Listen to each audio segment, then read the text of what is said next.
Welcome to the Spitzen-Körper Thelema.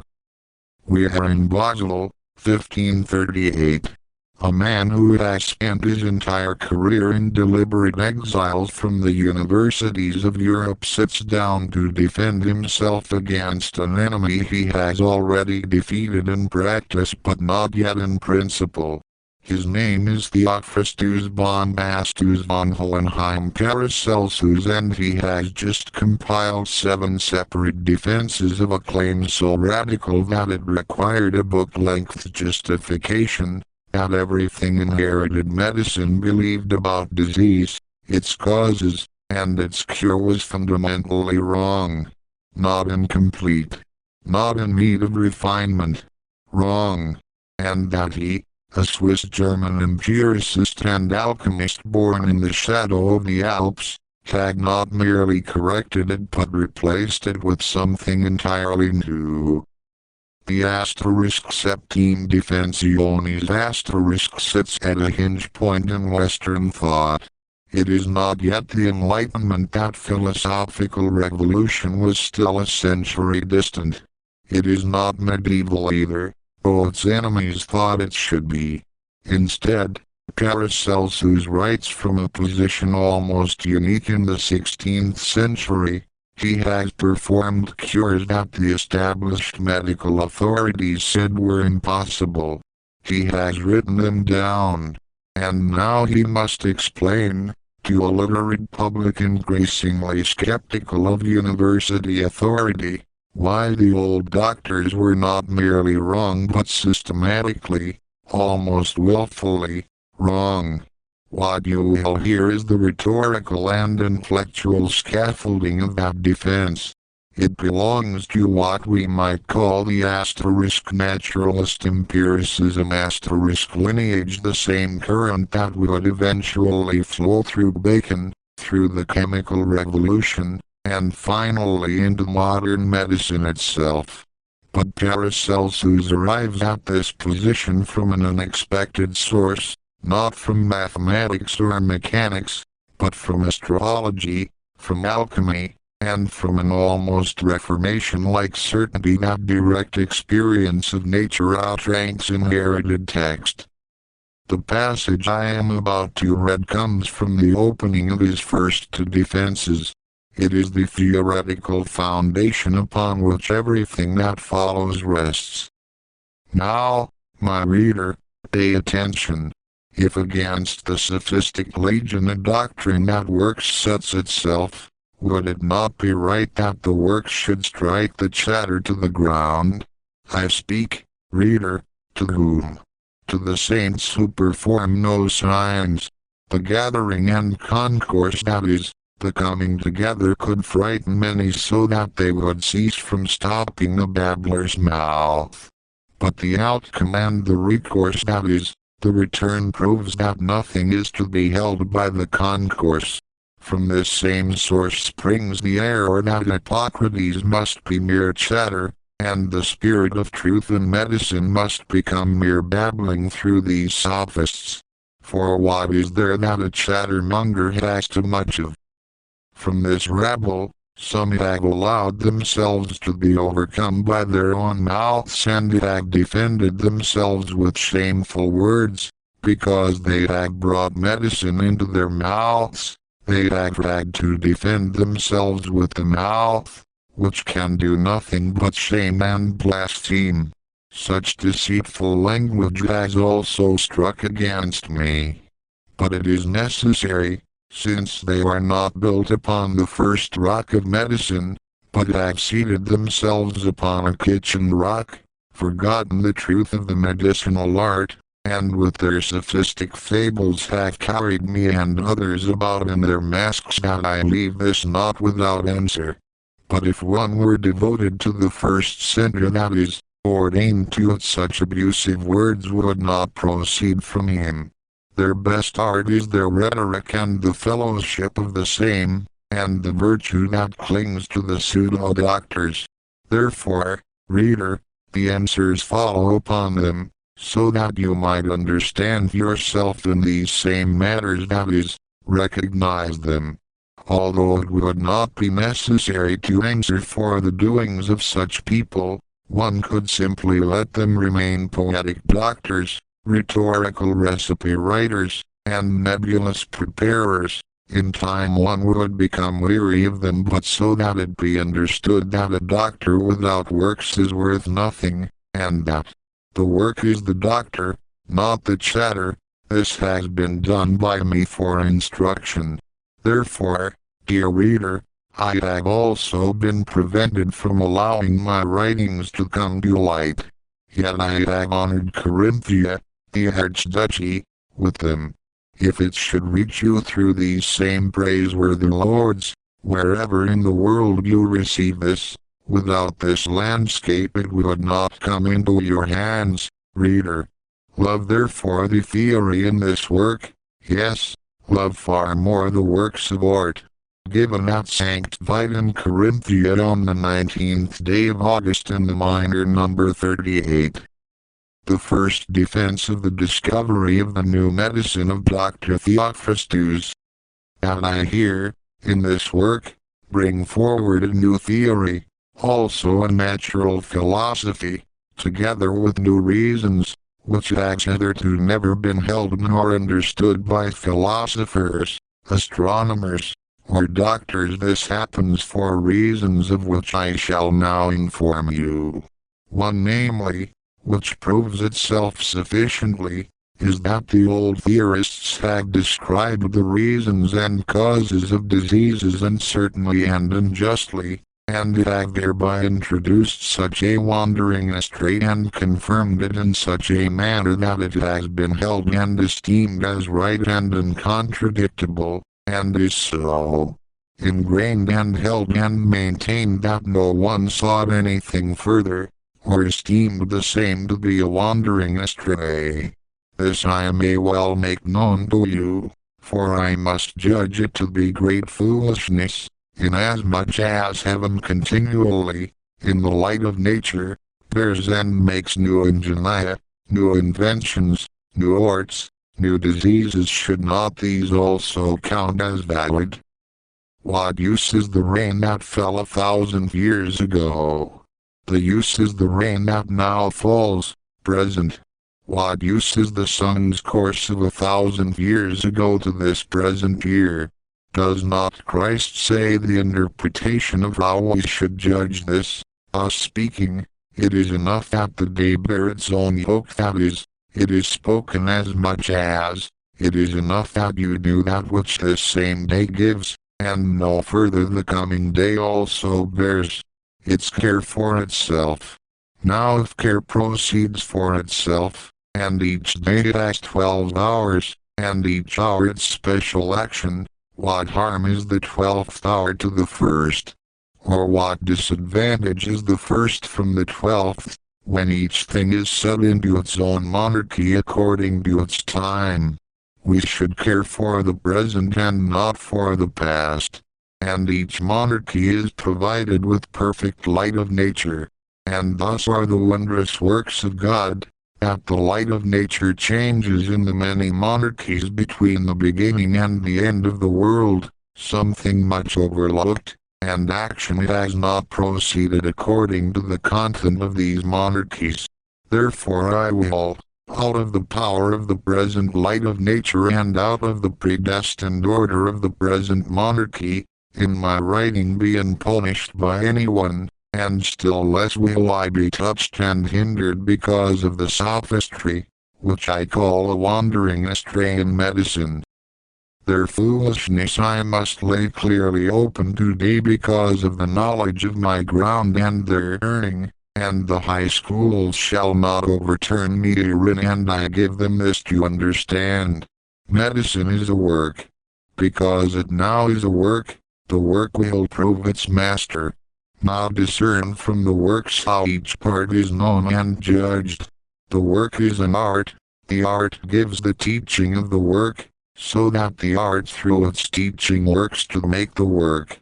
Now the question is the teaching of the university doctors the art of medicine, or is mine?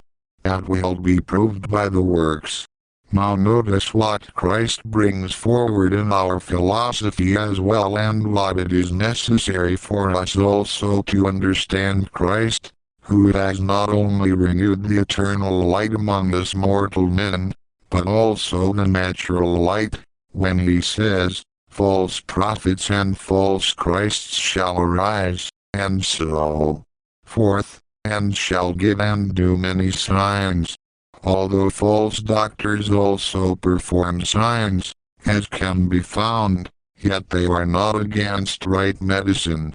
For just as Moses and the magicians stood against each other in their works, so also do the right and the false ground of medicine. If now I give my adverse party a right instruction, and to know me in the works, and the works are also found in the false, as Christ brings forward concerning prodigies and signs, then I will show you the difference therein. There would be a patient with a fever, who had his term in 12 weeks, then it would be at the end and decline, and it would happen that the patient desired to drive away this fever before his term, so he would have two kinds of doctors before him, the false and the righteous. The false one acts thus: he begins gently and slowly to cure, wastes much time with syrups, with laxatives, with purgatives and oatmeals, with barley, with gourds, with citrons, with juleps and other such rubbish, slowly, with time, and often between while Christus knows not himself what he is dealing with, and creeps along with time and with his gentle words until he comes to the term. But the righteous doctor is known thus: he divides this term into 12 parts, takes the first and the half for his work, and so forth. Further, there is yet a great lack of understanding which caused me mightily to write this work. Namely, that they say, the diseases which I describe in this work are incurable. Now behold their great foolishness. How can a doctor speak that a disease in which death is not to be healed? Only those are incurable in which death is. But so they say of doubt, so of the falling sickness, and so forth. O you mad heads, who bids you speak when you can do nothing and know nothing? Why do you not consider the word of Christ, who says, "The sick need a physician"? Are not those whom you reject sick? I mean, yes. Are they now sick, as it proves itself? Do they not need a physician? Need they now a physician? Why do you then speak that there is no help for them? Therefore they need one, so that help may be given them through physicians. Why then do they say there is no help for them? Because they are born from the wandering astray of medicine, and lack of understanding is their mother who bore them. Each disease has its own medicine, for God will be seen wonderfully with the sick, as namely in the diseases of the falling sickness, in sudden stroke, in St. Vitus's dance, in all the others, not necessary here to mention. For God is he who commanded, "Thou shalt love thy neighbor as thyself," and love God before all things. If now you will love God, you must also love his work. If you will love your neighbor, you must not say, "There is no help for you." But you must say, "I cannot do it and understand it not." This truth excuses you from the curse that goes against the false ones. Thus note, that further search must be made so long until the art from which the right works proceed is found. For when Christ says, "Search the Scriptures," why will you not also say of this, "Search the natures of things"? So I will have defended myself, that I rightly bring forward a new medicine according to the present monarchy and bring it to light. And if it should further be asked, who teaches you to do this? I ask you, who teaches today's leaves and grass to grow? For he himself has said, Come to me and learn of me, for I am mild and of humble heart. From this flows the ground of truth. What does not proceed from this is seduction. The devil is mere artifacts, in whom much false signs and prodigies stick, and who does not rest, like a roaring lion pursues us, so that he has us along with him as liars. You shall not wonder that I point out and show you at the conclusion of this defense the one who said, I am mild and of humble heart, in order to learn medicine from him who is surely a teacher of the eternal. But what is in us mortals that does not reach us and come from God? He who teaches the eternal also teaches us the mortal, for both spring from the same, although it is so that eternal teaching it has spoken in words and medicine it has not.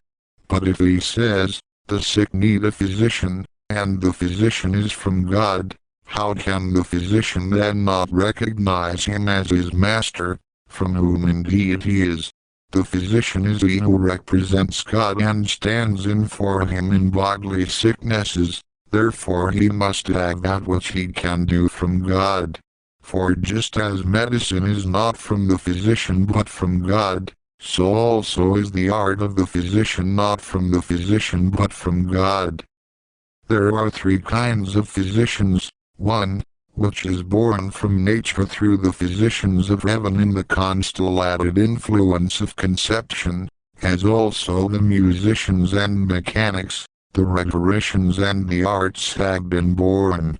Then there is also a kind, those are the physicians taught by men, raised in medicine and made familiar with the same, as much as it is possible for a man to learn, or according as he is able. Thirdly, there is a kind which God gives, and those are the ones taught from God, as Christ says, every scribe shall be taught of God, which is as much as, what we can do, we have from God. If now medicine in threefold way shows its professors, that is, those commissions, should one not heed whether they do not accord in their theory and reasons in the work, they all come together and at the conclusion reach one end and terminus. Nature gives its kind, according as conception it has received its influence, so also man learns according to this and according as he is able, and thus God teaches as he wills. But that is the conclusion in all things, that man who will teach man must take his knowledge from God and from nature, and from the same must men learn. Whoever teaches otherwise than from this ground is, as will be treated in the next, wandering astray. The second defense, concerning the new diseases and names of the aforesaid Dr. Theophrastus. To defend and protect and shield myself in that I describe and set forth new diseases which were never before described, and also new names which were not before used but were given through me. Why does this happen? What is to be indicated through me concerning the new diseases? Mark this. I write of the mad dance which the common man calls Saint Vitus's dance, also of those who kill themselves, also of the false diseases which befall through sorcery, likewise of the possessed people. These diseases have never been described by medicine, which indeed seems to me unfair, that they should have been forgotten. But what brings and moves me to this is this, that astronomy, which has hitherto never been undertaken by physicians, teaches me to recognize such diseases. If the other physicians had been so experienced in astronomy, they would have been long before me declared and discovered at the highest. But because astronomy has been rejected by physicians, the diseases and many other things cannot be recognized nor understood with their right ground. Since now the medicine of the other writers does not flow from the spring from which medicine takes its ground, of the ground and spring of which I can boast myself, should I then not have the power to write otherwise than another writer? It is given to each one to speak, advise, and teach, but it is not given to each one to speak and teach that which has power. For you know that the evangelist also witnesses, when Christ taught, he spoke as one who has power, and not like the scribes and hypocrites. One should pay heed to such power as proves itself with works, if one will not believe the word. Therefore I expect this of myself. Just as one cannot bring forward fundamentally how something is formed that he has never seen with his own eyes, compared to him who has seen it with his own eyes, so also will such judgment become visible here between them. And verbatim except. What Paracelsus is doing here is not merely proposing amendments to medical theory. He is staging a war over the source of legitimate knowledge itself. The inherited medicine of Galen and Hippocrates, the medicine taught in every university from Padua to Paris, rested on a written corpus, on reasoning from accepted authorities, on rhetoric and logical argument. It did not rest on what worked. Paracelsus inverts this entirely. For him, the work itself is the proof. A cure that happens is a cure, the theory that explains it second. The old doctors, he argues, have been so committed to their inherited texts and their sophisticated linguistic games, their sophistry that they have become blind to the phenomena themselves. They declare diseases incurable not because the diseases cannot be healed, but because their framework has no room for healing them. This is ideology masquerading as medicine. But notice what he does not do. He does not throw out the supernatural. Instead, he integrates it. Astronomy, which we might translate here as astrology, as the doctrine of celestial influence on terrestrial bodies, becomes the missing piece. Diseases arise from celestial causes, therefore the physician must understand the heavens. The false doctors ignored this connection, and so they missed entire categories of illness, the falling sickness, St. Vitus's dance, possession, what we might now call psychiatric disorders.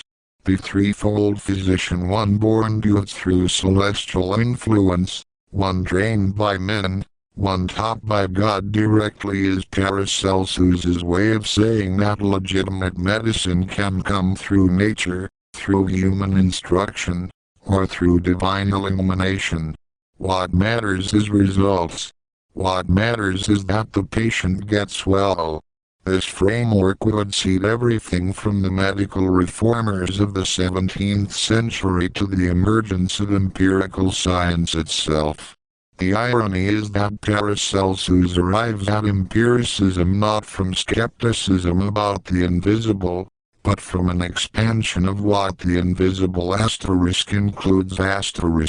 For him, the stars are not less real than herbs, they are more foundational, and any physician who ignores them is simply illiterate in the language of nature. Next, Andreas Libates alchemy the Spitzen-Körper Thelema. If this archive serves you, support it on Patreon. Link in the description.